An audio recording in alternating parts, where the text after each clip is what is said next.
Bem-vindos, pessoal. Mais uma aulinha de geofísica. Nessa aula, agora a gente está chegando no finalzinho da geofísica, da batimetria. Eu vou falar um pouquinho para vocês como é que a gente usa ecobatímetros para fazer perfilagem sísmica. Sim, a gente faz isso também. E vocês vão entender um pouquinho desse uso do ecobatímetro, de um equipamento que é feito para fazer batimetria, que em algumas situações especiais a gente consegue fazer perfilagem sísmica com esses equipamentos.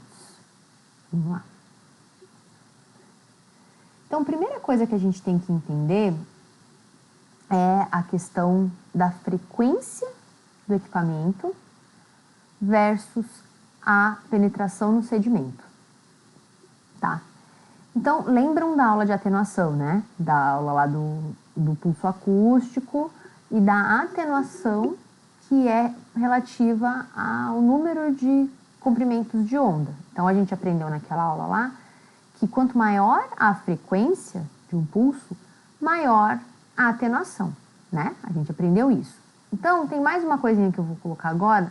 Quanto maior a atenuação, isso é uma regra para acústica, menor a penetração no substrato. Então, frequências muito altas acabam não penetrando absolutamente nada ou penetrando muito pouco no substrato, que é mais ou menos o que a gente faz com batimetria. A gente não penetra no substrato. Aquele pulso acústico ele é refletido na interface entre água e rocha ou água e sedimento, porque a frequência é muito alta, tem uma grande atenuação, não chega tanta energia assim no substrato, a potência também não é tão grande, aí não tem penetração ou tem muito pouca. E aí vamos falar das frequências usadas em batimetria, tá?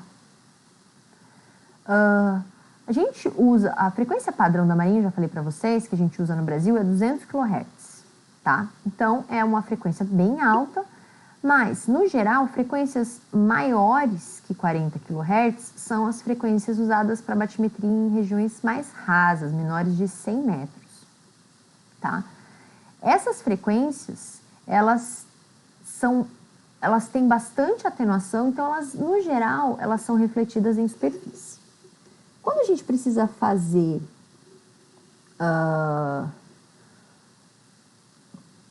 uma batimetria numa região mais profunda, o que a gente tem que fazer? A gente precisa usar frequências menores para que esse pulso acústico chegue até o fundo com uma energia suficiente para refletir e retornar para o transdutor.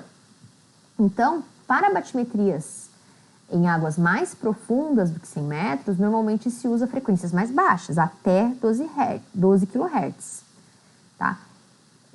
3,5 kHz é uma frequência bem comum, que é o que a gente tem aqui na FURG.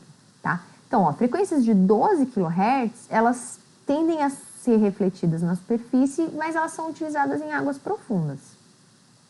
O 3,5, que é um que a gente usa muito para fazer perfilagem, ele é um ecobatímetro, ele é vendido como um ecobatímetro, ele é feito para ser utilizado em águas muito profundas, milhares de metros de profundidade, e aí ele também, a grande quantidade do sinal vai ser refletido na superfície, entre a água, sedimento ou rocha.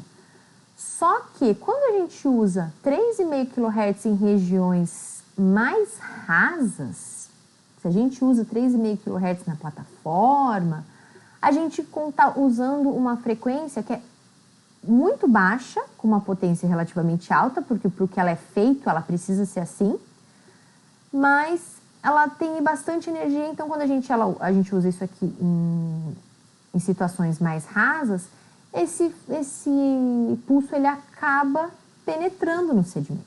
E aí ele penetra no sedimento e ele funciona como o que a gente chama de sub-bottom, que ele vê o subfundo. Ele não penetra muito, no máximo 100 metros, que é bastante na real, né? Então a gente consegue ter uma noção das interfaces entre camadas sedimentares abaixo do fundo se a gente usa 3,5 kHz, que é um ecobatímetro de água profunda. Se a gente usa ele em águas rasas, a gente consegue fazer uma perfilagem sísmica, que é quando a gente enxerga o subfundo. Tá?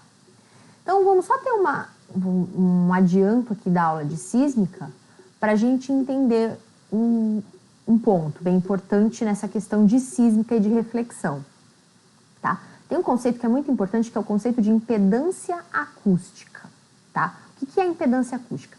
Que é isso aqui. A impedância acústica é o produto da densidade do substrato vezes a velocidade de propagação do som no meio. A gente já falou bastante de velocidade de propagação do som no meio, né? Então, a gente tem a densidade vezes a velocidade de propagação do som no meio é a impedância acústica. A gente sabe que rochas mais duras, sedimentos mais densos, tendem a ter maior velocidade de propagação no meio, maior densidade, então a impedância acústica pode ser maior. Mas isso nem sempre é uma regra, a gente pode ter relações diferentes. Não, mas vamos com calma. O que acontece quando a gente tem um raio, um pulso acústico incidente numa superfície? O que acontece? Quando ele encontra esse raio, esse pulso acústico, ele está se propagando no meio. Quando ele encontra um contraste de impedância, quando a impedância varia, parte da energia é refletida e parte da energia segue sendo transmitida no próximo meio. Tá? Então, uma parte dessa energia que chegou nesse contraste, ela volta, ela é refletida de volta para a superfície, e mais uma parte dessa energia, ela segue se propagando no meio. Tá? E quanto que acontece isso? Depende desse contraste. Quanto maior for o contraste, mais energia é refletida e menos energia passa para o próximo meio. Por isso que no contraste ali água-sedimento, uma quantidade muito grande de energia é refletida, porque o contraste de impedância acústica é muito grande. Tem um problema nessa situação, que é assim, tem que ter um contraste de impedância. E impedância tem a ver com velocidade e densidade, é o produto das duas, daquele meio. Então, a gente não necessariamente precisa ter... A gente pode ter dois materiais diferentes se a impedância acústica for a mesma, esse material ele vai ser transparente para esse pulso acústico. Isso é uma limitação, tá? Então, não adianta, se eu tiver um valor de velocidade diferente e uma densidade diferente, mas o produto dos dois for o mesmo entre os dois materiais, essa interface entre materiais vai ser transparente, a gente não vai enxergar, porque o que a gente enxerga é o contraste de impedância acústica, tá? E quanto maior o contraste, mais energia vai ser refletida de volta, tá? Então, quando há variação de impedância, a gente tem essa grande quantidade de energia sendo refletida de volta para a superfície. Isso acontece na interface ali água-fum, que é a básica da batimetria, mas acontece também quando a gente tem variação de materiais que causa que tenham contraste de impedância, que é o mais comum. Acontece a gente ter algumas camadas transparentes, mas não é o mais comum, mas acontece, né? Então, esses contrastes de impedância acontecem tanto água-sedimento quanto sedimento e outro sedimento rocha, tá? Essas várias interfaces. E é onde tem a reflexão do pulso acústico. Percebam que cada vez mais para dentro da camada sedimentar, menos energia vai estar chegando, né? Então, mais fraquinhos vão ser os retornos das camadas mais profundas. Tá? Então, aqui a gente tem um exemplo de um perfil sísmico. Eu não sei se vocês conhecem a Bia, que é um TCC da Bia, isso daqui é do TCC, eu tirei do TCC dela, que eu orientei. A baiana, Beatriz Mello, ela tratou vários dados de 3,5 que a gente tinha ali na altura de Santa Catarina, norte do Rio Grande do Sul, sul de Santa Catarina, e a gente tinha perfis na plataforma com 3,5 e ela usou 3,5 para investigar feições de subfundo. A gente achou várias camadas de sedimentos diferentes, a gente achou fundo de paleo-lagoa, a gente achou paleo-canal, tudo com o 3,5, né? Então, quando o pulso acústico do ecobatímetro ele penetra no sedimento, que pode ser ou por características do ecobatímetro, como eu falei para vocês, um 3,5 kHz usado numa situação mais rasa, como é o caso aqui desse exemplo do 3,5 do trabalho da Bia, mas existe uma outra situação também, que é característica do sedimento, que é o que a gente faz aqui na costa do Cassino, que é quando o sedimento ele tem uma característica especial, que é a questão da lama fluida. Quando a gente tem lama fluida, algumas frequências que são utilizadas para batimetria, mas que não são tão altas, elas também acabam penetrando no sedimento. E aí, penetrando no sedimento, elas também acabam funcionando como um perfilador sísmico, né? A gente também consegue ter uma ideia de subfundo através dessas frequências, é o que a gente vai falar principalmente agora. Então, o que é a lama fluida, né? A lama fluida é um sedimento fino, muito fino, normalmente composto por silt e argila. A nossa aqui no Cassino é mais silt do que argila, né? Que está num estado intermediário entre material em suspensão e sedimento consolidado, né? A gente sabe que o material em suspensão ele tende a se depositar e com o tempo virar sedimento consolidado. A lama fluida, ela está no meio do caminho. A gente usa densidades mais ou menos entre 1080 e 1200 caracterizam a lama fluida no geral, isso é da bibliografia, tá? Então, é uma densidade que é maior do que a gente considera água e menor do que é considerado para sedimento consolidado, tá? Então, ela é quase uma água com altíssimas concentrações de material em suspensão. A lama fluida é muito comum em estuários e baías, que são lugares de acúmulo de material em suspensão. E ela é bem pouco comum em praias, mas a gente tem aqui, especialmente aqui na costa de Rio Grande, aqui no Cassino, a gente tem a existência desses depósitos intermitentes de lama fluida na antepraia, que de vez em quando vem para a praia, né? Mas é bem incomum em costas, em praias. Por quê? Porque a gente tem onda, né? E normalmente a energia da ondulação não permite que esse sedimento decante e forme esses depósitos que estão a caminho do sedimento consolidado. Teoricamente, a energia, a hidrodinâmica de uma costa dominada por onda vai manter esse sedimento muito fino em suspensão. E esse sedimento só vai ser depositado, só vai decantar em regiões com menos energia. Mas aqui no Cassino a gente tem essa situação especial, né? Qual que é o impacto?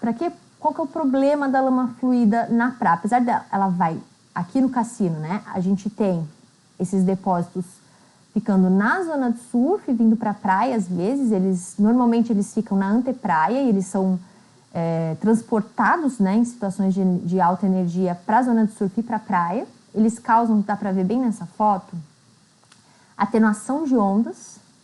Essa camada de lama fluida, que é uma água com muito sedimento praticamente, né? Então, ela meio que funciona como um colchão, um amortecedor.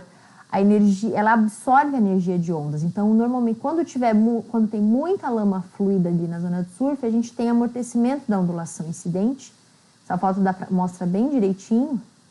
E a gente tem, quando tem muita lama fluida na zona de surf, a gente mata a zona de surf, não tem onda nenhuma. A lama fluida, ela é muito estudada ao redor do mundo porque ela é muito comum em estuários e baías, que são as regiões mais interessantes para a gente ter portos, né?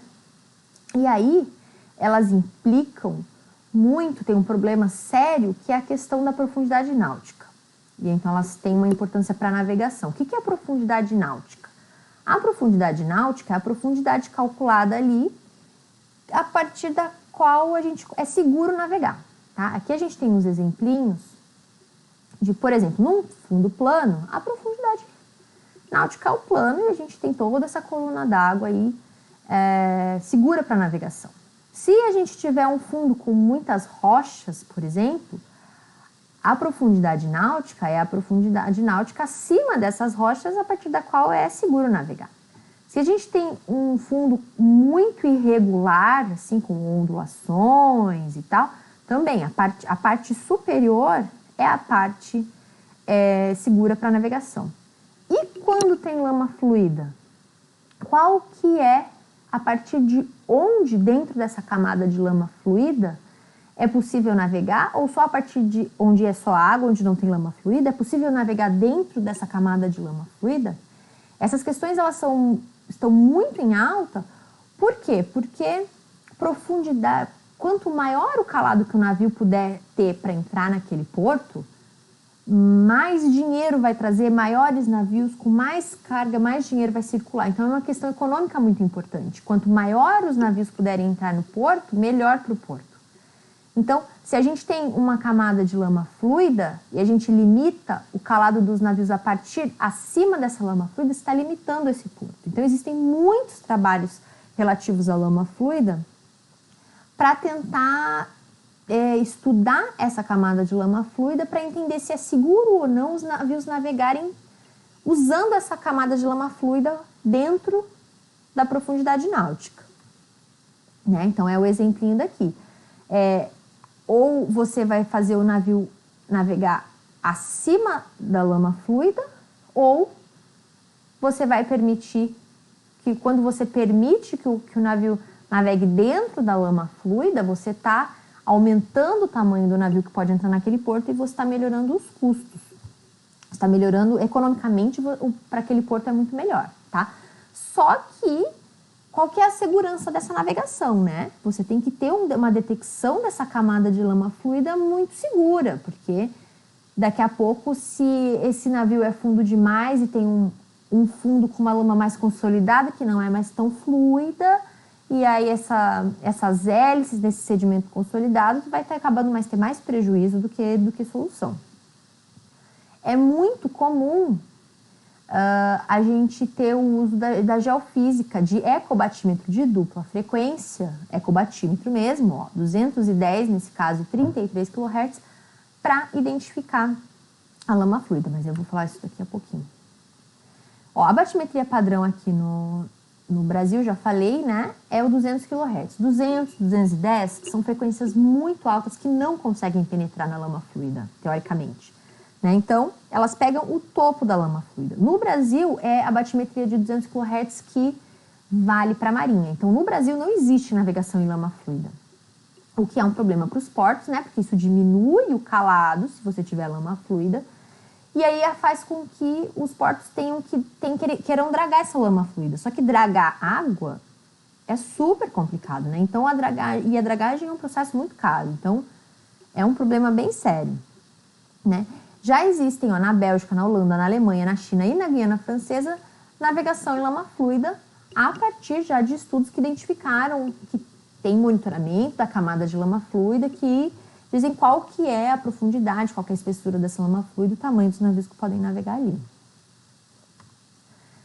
Existem duas maneiras de monitoramento de lama fluida, tá? Não sei se vocês conhecem a Carol Desotti, ela está fazendo mestrado com isso. Ela é minha orientada.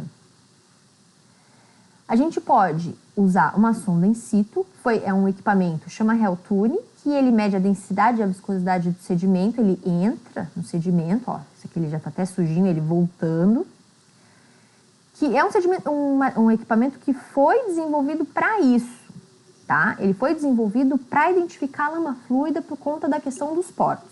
Aqui tem o esqueminha da Carol, aqui, ó.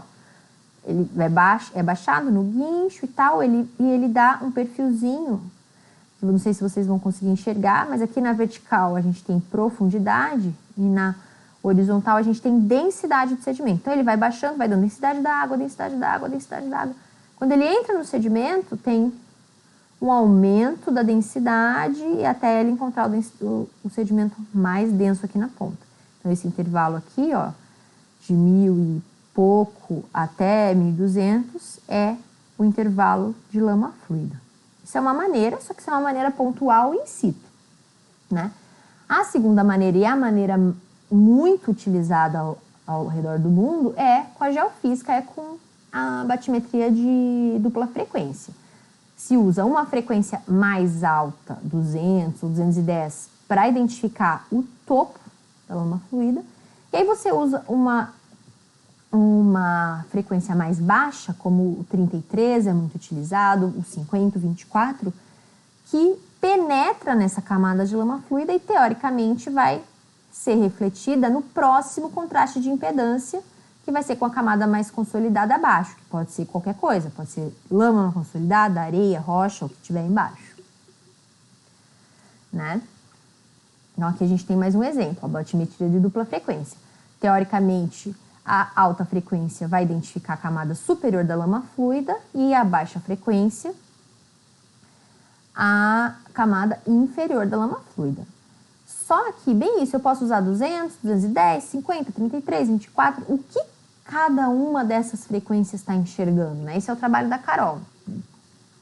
A gente usa 200 kHz para alta frequência e a gente tem duas baixas frequências, 50 e 33. E a gente está tentando entender quais são as densidades, o que essas frequências estão enxergando na verdade. A gente tem um Realtune da Escola de Engenharia, que ela faz mapeamentos com o eco e com o Realtune e está tentando entender quais são os limites de densidade, qual que é a característica dessa lama aqui no cassino, para tentar entender se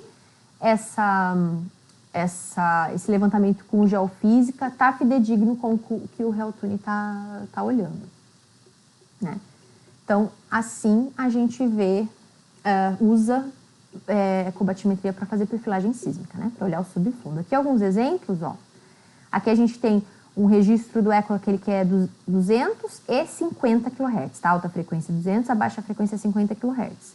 Quando tem lama fluida, olha só, a gente tem uma divergência do eco. O 200 kHz, ele vê o fundo aqui em cima e o 50 kHz vê o fundo aqui embaixo. Essa diferença aqui, essa espessura, é a espessura da lama fluida. Aqui é um registro de papel bem antigo, não sei nem de onde, isso aqui eu peguei do Lauro. Tem um registro de 210 e aqui embaixo um registro de 33 kHz. Então toda essa camada aqui é lama fluida. Aí aqui um registro do TGE mostrando também, ó, o 200 e o 33 lá embaixo. Tá? Então, a espessura de lama fluida, como é que a gente calcula a espessura da lama fluida? O horizonte da alta frequência, a profundidade da alta frequência menos a profundidade da baixa frequência, vai nos dar a espessura da lama fluida, né? É sempre importante ressaltar que nesse tipo de monitoramento, nesse tipo de levantamento, que não é uma batimetria, é uma perfilagem sísmica, a redução, por exemplo, é irrelevante. Não nos interessa quanto tem de coluna d'água. Nos interessa o que tem abaixo da superfície. Né? Então, redução, que é uma coisa imprescindível para a batimetria, não é relevante nesse tipo de levantamento. Tá? É sempre importante levar isso em consideração. Dependendo do objetivo do teu levantamento, a gente vai ter coisas que são importantes ou não. Porque o que é importante? O importante é a relação entre a alta e a baixa frequência. Não importa quanto de coluna d'água tinha em cima. Então, acho que... aqui tem alguns resultados, olha só. Isso aqui é um levantamento do Sincosta, que foi feito com 200 kHz. Esse aqui é o mapinha do 200 kHz, é um daqueles dados que vocês trataram. Tá? Aqui a gente tem, ó, as isobatimétricas, as boias do Sincosta e as corzinhas. Certo? Que vai, ó, de 4 metros, 3, 4 metros até 13. Isso aqui é o resultado do 200 kHz. Isso aqui é o resultado do 33. Percebam que é um pouco diferente, né? Tem uma variação aí entre o 200 e o 33. E a próxima é um menos o outro. Então, a gente tem aqui, olha só, Na maior parte, praticamente nada de variação. Aqui na parte rasa não tem nada de lama fluida. Esse verdinho aqui é 0,2, 20 centímetros de lama fluida. E esse mais clarinho de 30 centímetros de lama fluida, 30 a 40 centímetros de lama fluida. Tá? Então, aqui a gente consegue identificar onde é que tinha lama fluida, onde é que não tinha, durante esses levantamentos, ó, 6 e 7 de agosto de 2019.